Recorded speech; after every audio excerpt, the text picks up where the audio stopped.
टीडीसीसी bank निवडणुकीत सहकार विरुद्ध परिवर्तनची लढत. कपिल पाटील विरुद्ध किसन कथोरे संघर्ष पुन्हा ऐरणीवर. ठाणे आणि पालघर जिल्ह्यातील सहकार क्षेत्रातील प्रतिष्ठेची मानली जाणारी टीडीसीसी बँकेची निवडणूक यंदा राजकीय रंगतदार ठरली आहे. माजी केंद्रीय मंत्री कपिल पाटील यांच्या परिवर्तन पॅनलसमोर भाजप आमदार किसन कथोरे, शिवसेना शिंदे गट, राष्ट्रवादी शरद पवार गट आणि बहुजन विकास आघाडी समर्पित सहकार पॅनल मैदानात उतरल्याने निवडणुकीची चुरस वाढली आहे. 21 संचालक पदांसाठी होणाऱ्या निवडणुकीत आतापर्यंत 10 जागा बिनविरोध झाल्या असून त्यापैकी 8 जागांवर सहकार पॅनल समर्थक विजयी झाल्याचा दावा करण्यात येत आहे. 27 जून रोजी मतदान तर 28 जून रोजी मतमोजणी होणार असून अर्ज माघारीची अंतिम मुदत 17 जून आहे.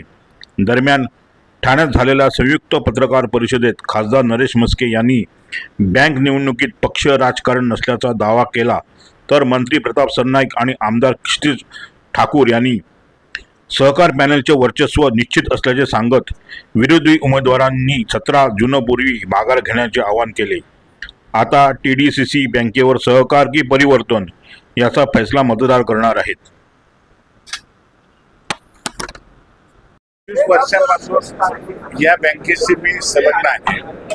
25 वर्षामध्ये कुठल्याही राजकीय पक्षांनी अशा प्रकारचा हस्तक्षेप नाही केलेला. पहिल्यांदा अशा प्रकारच्या निवडणुकीला सामोरं जायची वेळ येते दुसऱ्या पॅनलच्या माध्यमातून. खरं म्हणजे सहकार पॅनलमध्ये आम्ही सगळेजण एकत्र आलेलो आहोत आणि या पॅनलला खरं म्हणजे आम्हाला पहिल्यापासून जी साथ दिली ती हितेंद्र ठाकूर साहेबांनी आम्हाला साथ दिली. त्यांच्याबरोबर अगोदर बऱ्याच जणांनी चर्चा केली, आम्ही सुद्धा सगळ्यांच्या बरोबर केली, शिंदे साहेबांच्या बरोबर चर्चा केली. सगळ्यांच्या बरोबर चर्चा करून हा सहकार पॅनल आम्ही एकत्रितपणे लढण्याचा निर्णय घेतला आणि आज तुमच्या समोर उमेदवारांची नावं घोषित केलेली आहेत. हे खरं म्हणजे अगोदर जे परिवर्तन पॅनल तयार झालं त्यांनी जर अशा पद्धतीने एकत्र आणलं असतं ना तर ही बिनविरोध निवडणूक झाली असती, याचा काही प्रश्न झाला नसता. ही निवडणूक आता बिनविरोध होऊ शकते का, त्याचा प्रयत्न करणार आहे? एक आम्ही आज सगळ्यांनीच आमच्या सगळ्या नेत्यांनी जाहीर केलंय की जर परिवर्तन पॅनल मधल्या उमेदवारांनी किंवा त्यांच्या जे पुढे असेल त्यांनी सांगितलं तर आम्ही त्याला निश्चितपणे सहकार्य करू. पहिल्या बघत बसताना आपण स्वतःहून चर्चा करणार, कारण आपण शेवटी या गोष्टीमध्ये निवडणूक होणार नाही. परिवर्तन पॅनल हे त्यांनी अगोदर घोषित केलं, त्यांच्या नंतर आम्ही पॅनल घोषित केलं. कारण त्यांनी घाई केली, ती घाई केली नसती तर बिनविरोध झाली असती. चर्चा करणार, त्यामुळे निश्चितपणे चर्चा केली असती आम्ही. तर ही निवडणूक जी एकीकडे जिल्हा बँकेला सोडून आता थेट कपिल पाटील विरुद्ध किसन कथोरे अशी झालेली आहे. कारण याच्यामध्ये तुमचं एक वेगळं पॅनल, तुमचं एक वेगळं वर्चस्व. माझं आज नाही, पहिल्यापासून सगळी मंडळी माझ्या बरोबर. साहेब, ही निवडणूक ही जरी पाटीलांनी कथोरेवर झालं तरी भाजप निवडणूक प्रदेशाध्यक्ष म्हणजे एक सांगतो तुम्हाला, खरं म्हणजे सहकारमध्ये कुठेही पक्षीय लेवलला निवडणूक लढली जात नाही. साखर कारखाने असतील, विविध सुधारणे असतील, जे महाराष्ट्रातल्या कृषी उत्पन्न बाजार समित्या असतील, बँका असतील, पॅनलच्या माध्यमातून निशाणी घेतली जाते आणि त्या निशाणीवर पक्षाची कुठेही निशाणी नसते. आणि त्यामुळं हा जो पॅनल आहे हा आम्ही आमच्या स्वतंत्र पॅनल तयार केलाय आणि ती पण सगळ्या पक्षाची एकत्रपणे बसून आम्ही केली. सर, कपिल पाटील म्हटले होते की भाजप अध्यक्ष त्यांच्या परवानगीने आणि बाबाजी पाटील म्हणतात की त्यांच्या परवानगीने आम्ही हा पॅनल परिवर्तन पॅनल उभा केलेला आहे. पण हा पॅनल कोणाच्या परवानगीने? एक सांगतो तुम्हाला, तुमच्या सगळ्यांच्या माहितीसाठी सांगतो.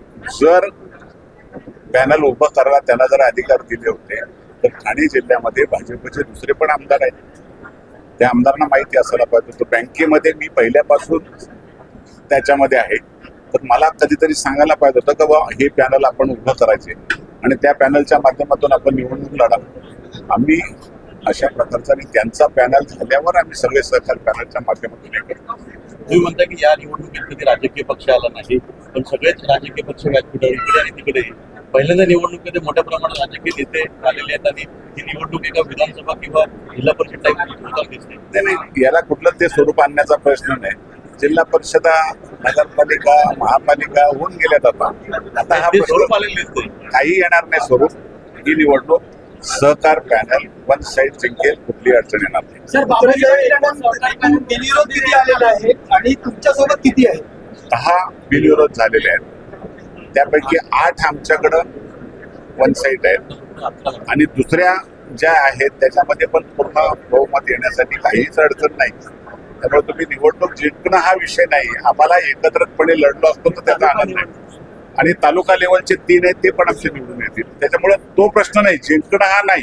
खरं म्हणजे सगळे एकत्र होतो, सगळ्यांनी एकत्र बसून केलं असतं तर खरं म्हणजे चांगलं झालं असतं. उर्वरित 2 जे आहेत बिनविरोध निवडून आलेले तेही शिवसेनेचे आणि भाजपचे आहेत. त्यांना तुम्ही काय मंदवणी? आता एवढ्यातच खासदार साहेबांनी आणि मंत्री महोदयांनी आपल्याला सांगितलं तर ते पण त्यांनाही सांगायला लागेल, ते सांगतील ते. सर बाबाजी पाटील यांना सहकार प्रशासन देण्यात आले होते. बाबाजी पाटील हे बिनविरोधात निवडून आलेले आहेत. मग शिवसेनेने पाठिंबा दिला, सगळ्यांनीच पाठिंबा दिलाय म्हणून झाले ते. नंतर 17 तारखेपर्यंत फॉर्म मागे घ्यायची मुदत आहे. एवढी वर्षापासून ते लोक चांगलं काम करतात. आज महाराष्ट्रामध्ये 1 नंबरची बँकचा पुरस्कार ठाणे जिल्हा मध्यवर्ती बँकेला मिळालेला आहे. समोरच्या पॅनलनी पण त्यांच्या प्रेस कॉन्फरन्समध्ये हे उल्लेख केला की ह्या लोकांनी चांगलं काम केले. समोरचे लोक पण जर उल्लेख करत असतील त्यांच्या प्रेस कॉन्फरन्समध्ये की चांगलं काम केलेलं आहे, म्हणून आम्ही आवाहन केलं की जर माघार कोण घेणार असेल तर बिनविरोध बाकीचे पण करत असतील, चांगल्या कामामध्ये त्यांचा सहभाग झालाच पाहिजे. जेव्हा तुम्ही बोलताय की चांगलं काम ह्या लोकांनी केलेलं आहे, बिनविरोध करा आणि चांगल्या कामासाठी मदत करा, आशीर्वाद द्या त्यांना. ओके.